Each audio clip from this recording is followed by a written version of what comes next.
पाकिस्तान के ballistic missile programme की हिमायत का इनकार असांजी पुरानी पॉलिसी है। खतरनाक हथियारन की पकड़ के हामी नेटवर्कन खिलाफ कार्रवाई ला पुरस्मायूं।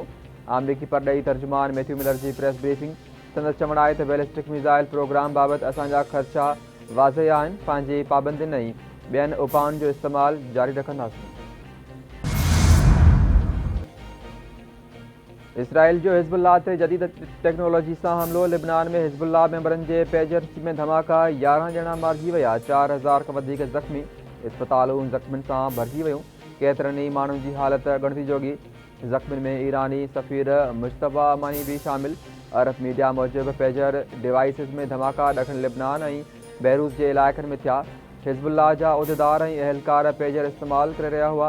हिज़्बुल्लाह पेजर डिवाइस धमाकनि जो ज़िम्मेवार इसराइल के करार ॾेई छॾियो। लिबनानी तनज़ीम मूजिब दुश्मन के संदसि जारहाणी फ़ैल की सज़ा ज़रूर ॾिनी वेंदी। फ़लस्तीन की मुज़ाहिमत की हिमायत जारी रखंदासीं।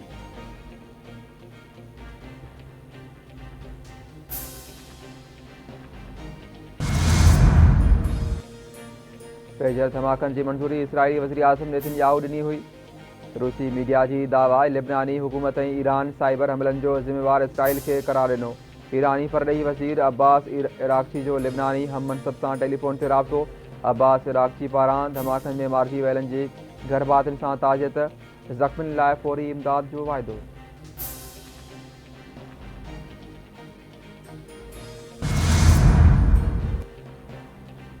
अमरीका पेजर धमाकनि में शामिल न आहे। धमाकनि बाबति ॼाण गॾु करे रहिया आहियूं। अमरीकी परॾई खाते जे तर्जुमान जो लिबनान में हिज़्बुल्लाह मेंबरनि जे पेजर डिवाइसिस में धमाकनि ते रद्द अमल। मैथ्यू मिलर जो चवणु आहे त संदन का राय न आहे त केरु धमाकनि में मुलविस थी सघे थो। इसराइल ऐं हिज़्बुल्लाह विच में तकरार जो सिफ़ारती हल चाहियूं था। ईरान अदम इस्तेहकाम वधाइण लाइ कंहिं वाक़िए जो फ़ाइदो न खणे।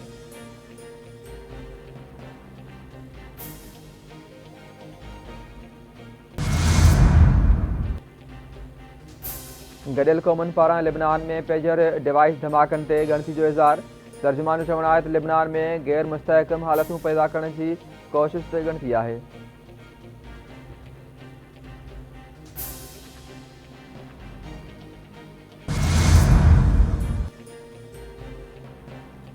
पीपल्स पार्टी चेयरमैन बिलावल भुट्टो ज़रदारीअ अदालती सुधारनि खे पाकिस्तान जे लाइ अणठर करार ॾेई छॾियो। संदसि चवणु आहे त न पार्लियामेंट सही हले पई, न ई इंसाफ़ जल्द मिली रहियो आहे।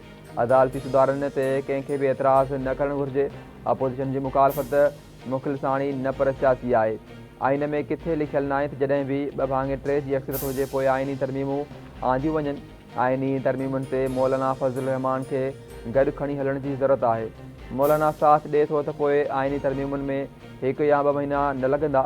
JUI पंहिंजो ड्राफ्ट तयारु करे रही आहे। कोशिशि आहे त इतफ़ाक़ राय पैदा कई वञे।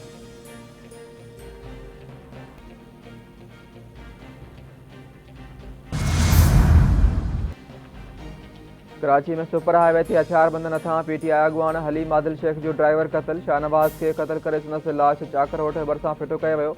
पुलिस मूजिब शाहनवाज़ खे टारगेट करे क़तल कयो वियो।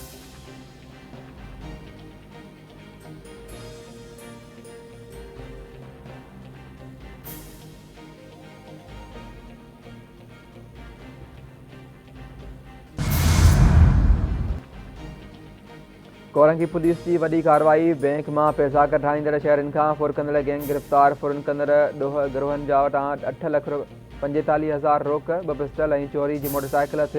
SSP कोरंगी जो चवणु आहे त जवाबदारनि 30 सेप्टेम्बर ते ज़मान टाउन मां शहरी खां 9 लख फुर करे फरार थी विया हुआ।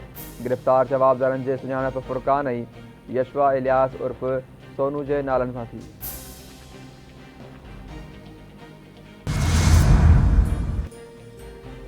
वाही पांजी वेझो ॻोठ दोदो ब्रह्माणी में लाशारी बिरादरी ऐं ब्रह्माणी जी ॿिनि धुरनि में झेड़ो। ॿिनि धुरनि जे हिक ॿिए मथां फायरिंग। औरत नज़ीरा ज़ाल असगर ब्रह्माणी मारिजी वई। धुरनि में शिकतान।